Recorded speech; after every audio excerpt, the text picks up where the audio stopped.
Mercedes have told me take the all-new Mercedes-AMG here in Thomas Blue this morning here and tell us later if you find this one better than the Porsche 911. Well, we're going to find out here with Thomas and Autogefühl in 4K, full screen, full length. Let's go with the all-new generation of the AMG GT.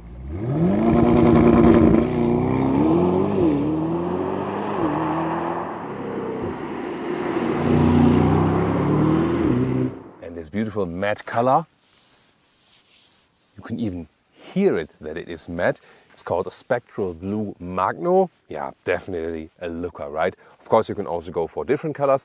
For example, we have a high-tech silver color for you or a Patagonia red, just two choices. Then the huge Panamericana front grille here lower in the bottom part, vertical AMG fins, so a very aggressive look. And new headlamps, of course, digital light. This is then for more high beam performance. Towards the side profile, 4,73 meters or 186 inches is the length now.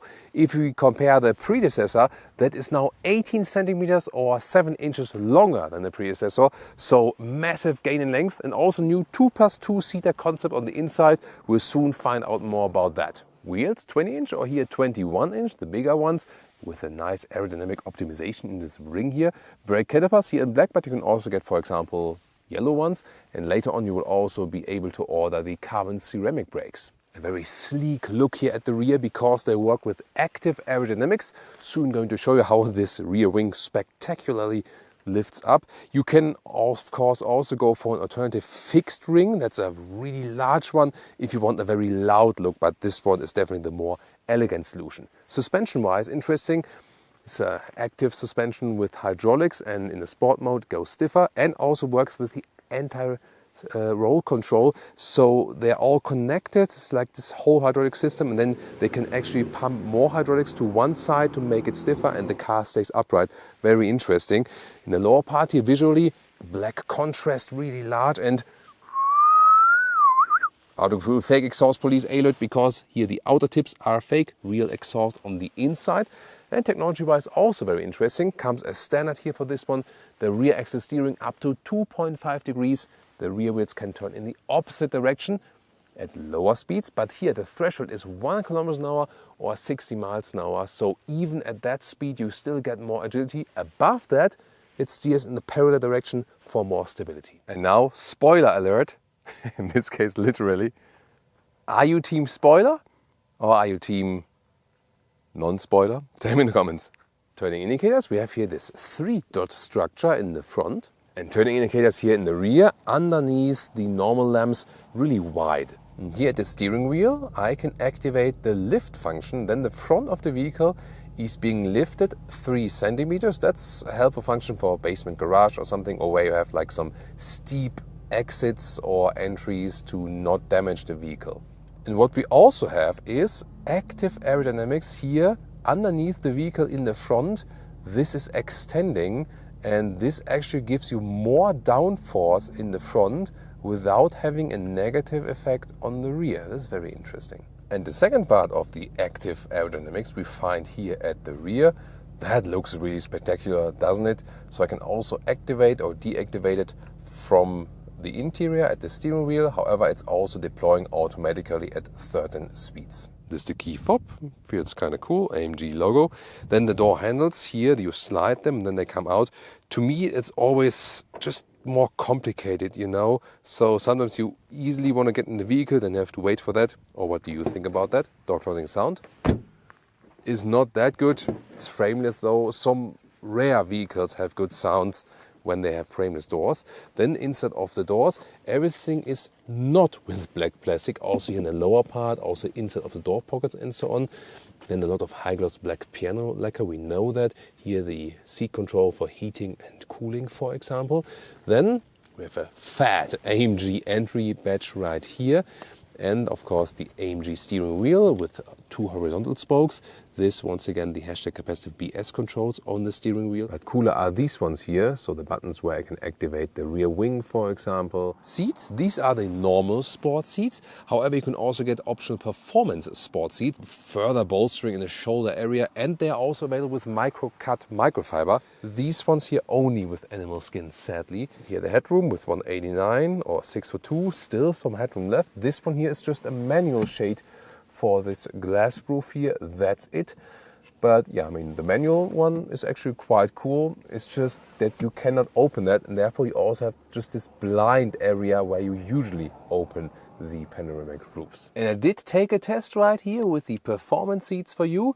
So indeed, the seat material is more comfortable and racier and also more breathable, but the seat itself is indeed much stiffer, so the comfort then is better with the standard seat. AMG needs to offer also the standard seat with the microfiber. That would be the best combination. Interior cockpit overview. We today film from the from the passenger door because it's really impossible even for Michelle to fit in the rear. Then here you can see these air vents are pretty cool, turbine style and with clicking sound as well. That's nice. Illumination on the inside. Here you can already see something from the ambient lighting. That's pretty cool. Then this vertical screen. Middle console, you can slide this one open for cup holders and the inductive charging pad as well as USB-C charging. And here in the middle console, more USB-C charging, more space. Nice clicking sound. And then this command central. I like the shifting pedals. So they're really massive as well. You start, stop, the engine here is kind of like hidden, this button. And then the digital instruments where you also have different stylings available, classic ones, or for example also sport and super sport styling. And you also have a head-up display where you can also change to different view modes. Infotainment system, temperature control is always in the lower part here. For digital control, it's actually quite okay. And the speed of the system is actually also decent. Then here you have special performance gauges, for example, where you can take a look at the engine performance. This is here the IWC watch animation, and then you can use this one here, for example, as a start-stop watch. There we go. And last but not least, you have Apple CarPlay, Android Auto, wired or wireless, you can choose that. The activation of this new European speed limiter warning is here in the infotainment system. Or press and hold the mute button a short while.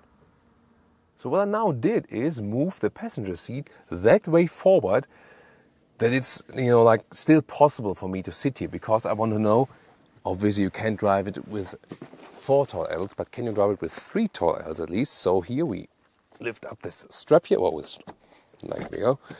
Then it goes forward electronically a little bit. Take a look at the rear. So it's like this small hole, I would say. There's ISOFIX, however, so you can install child seats there, so that is possible. Of course, also like some additional storage, and then let me go inside. There we go. So behind the driver's seat, there is no space at all, basically, so I can definitely not sit here. And also here, I mean, yeah, there is no headroom at all, so you see, no, this doesn't even work for small L. It's child seat or storage, that's it. And even if I put the seat backward like this, so even that doesn't work. So no, not at all. This is pure emergency seat, but yeah, I'm not sure. Like maybe 115 meters, 150 maximum or something. However, it makes the trunk more versatile. And here we have 320 up to 675 liters. That's very interesting. So you either have just a wall here, it looks similar, and then you don't have the seat bench option, or you go for the seat bench option, and then you can actually fold that thing right here. There we go. But then you see it kind of gets stuck there. So I have to move my driver's seat forward in order that the rear bench can fold. But then, of course, I don't have much space left in the front. That's the thing. But here I can let it fall down and then move the seat backwards again. So that is a possibility. But then you have to say, for such a sporty vehicle, the trunk is kind of versatile. Here the width is about 80 centimeters or 31 inches. And the normal length is like 90 centimeters, 35 inches. And the total length then here to the front seat, this is more like 150 meters or 59 inches. So yeah, definitely more versatile if you go for the seat bench option. So I just said I had to move the seat forward in order to let that fold. Then I moved it backwards again, and yes, it goes backwards enough that I can still comfortably sit in the front.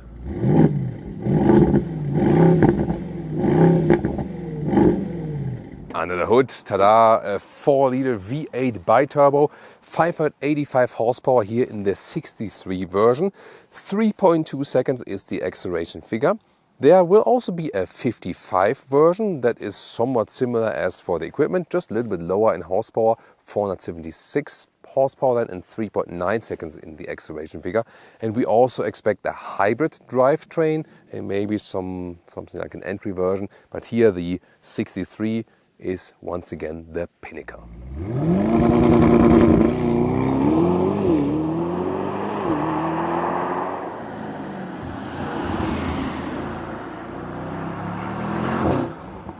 Welcome to Thomas's Performance Driving Lounge. Let's go to the Sport Plus mode and launch that a little bit slightly uphill with the race start.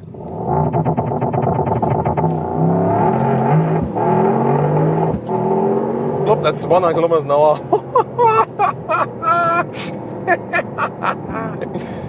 Woo!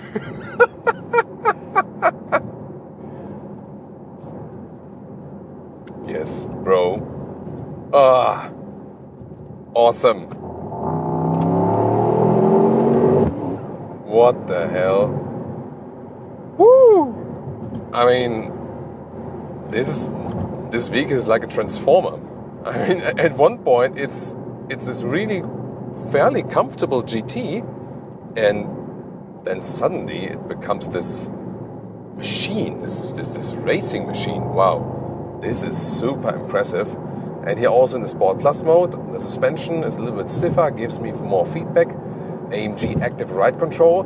It also features anti-tilt control, and that means that when I'm here in the corner, for example, in the right corner, the left dampers are being made stiffer by hydraulic systems. They're like all they're connected. It's a very interesting system where then hydraulic is being distributed, and that's why I don't have any leaning to the sides at all.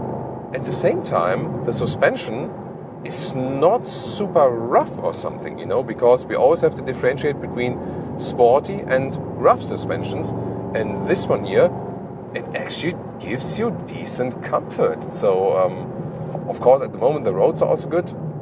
Testing these later on, and what I also feel is that the vehicle feels relatively light, you know, as when we think about like the assistance systems and so on, it gives you room to play. So especially in the Sport Plus mode, that should be reserved for experienced drivers. If you really know the vehicle, if you have got some experience with the vehicle and know what you're doing, because then all the electronic helper systems are being drawn back, and I feel I can pretty much loosely control the vehicle. Wow, beautiful roads here also, close to the Sierra Nevada, not in the US, but in southern Spain. Oh, and that V8 sound here is also lovely. Wow, what a great handling. The steering is also crisp and precise, good feedback. I have a great control over the vehicle. Wow, and yeah, one of the first expectations, great shifting back. Wow, look at that. This is awesome. A little bit sliding out here. Yeah, just small movements. You can very well control the vehicle. You are in control, but it lets you play with it. Wow, this is amazing. And also, what a step forward in comparison to the previous generation. This one here is sportier and more comfortable at the same time, and it's really very, very rare that you can achieve something like that for a vehicle, right? So that is something. By the way, if you want a little bit more control, but at the same time still want sporty feeling, Sport mode is just more than enough. Definitely also for public roads, so I'd rather recommend that for public roads. You can always use the shifting pedals yourself, and then shift down yourself, for example, if you want, you know, better shifting movement, for example. So that's always possible. And they've really worked here with the steering setup. So we see that with all new generations of the Mercedes vehicles, that the steering is just better, it's really precise, sporty. At the same time, it doesn't lose comfort. Here, of course, first time with the all-wheel drive, which is a good thing for traction, and at the same time you don't lose this rear wheel bias, you know. So even in that race start, they predominantly send all the power to the rear wheels, and just if there is some kind of wheel spin, then also power is sent to the front. So the power that is sent to the front is not that huge that it doesn't lose its characteristic, and maximum would actually be 50-50, so 50 rear, 50 front. But that's, once again, only when you really lose the traction in the rear, when so much power can also be put to the front wheels. So this is more or less still a rear driven vehicle. You can also go for special mode to really just have rear drive, like in a drift mode, but you actually don't need that most of the time. You just leave it in these normal modes, and it's absolutely fine with that. One more time, guys, and look here at the graphic also in the central display.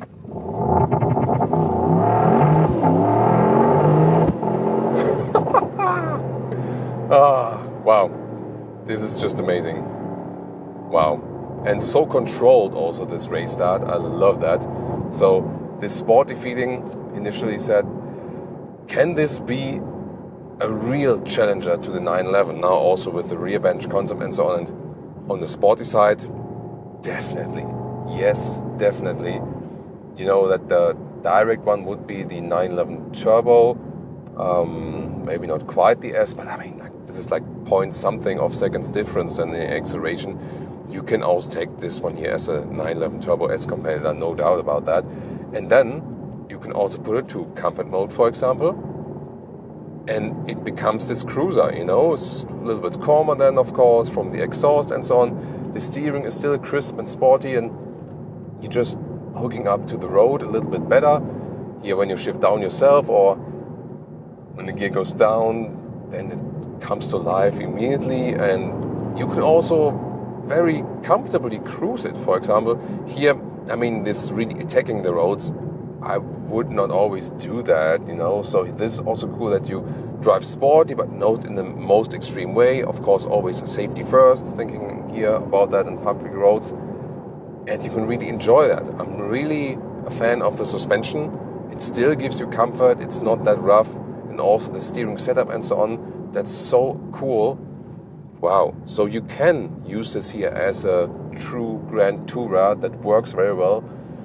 And I feel that in the comfort, it even delivers more than a 911. So indeed, I have to say, if you ask me right now, would you go for 911 or would you take this one here, the new Mercedes-AMG GT? Would be this one here for me. And of course, you are very welcome to compare our Porsche 911 episodes and tell me what you think, or check out the different color here of the new AMG GT.